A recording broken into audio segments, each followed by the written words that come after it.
Hurmatli chorva ishqibozlari, mana yana bir partiya qo'chqorlarimiz keldi.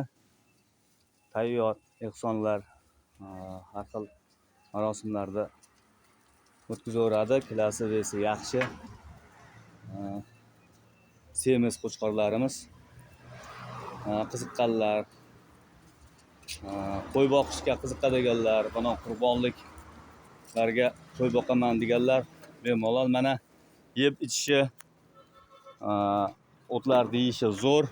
Mana hozir quruq poxolni o'zini shunchalik yeyapti. Qani sog'lom, yaxshi qo'chqorlar, yoshiga to'lgan. Hurmatli chorva qiziquvchilari bemalol aloqaga chiqinglar. Telefon nomerlarini tagida qoldiramiz. Qo'chqorlarimiz sog'lom hammasi. Yetkazib berish xizmatlarimiz bor, kelishilgan holatda. Hammalaringda mana shunday qo'chqorlar boqishlaringni tilayman. Bemalol aloqaga chiqinglar.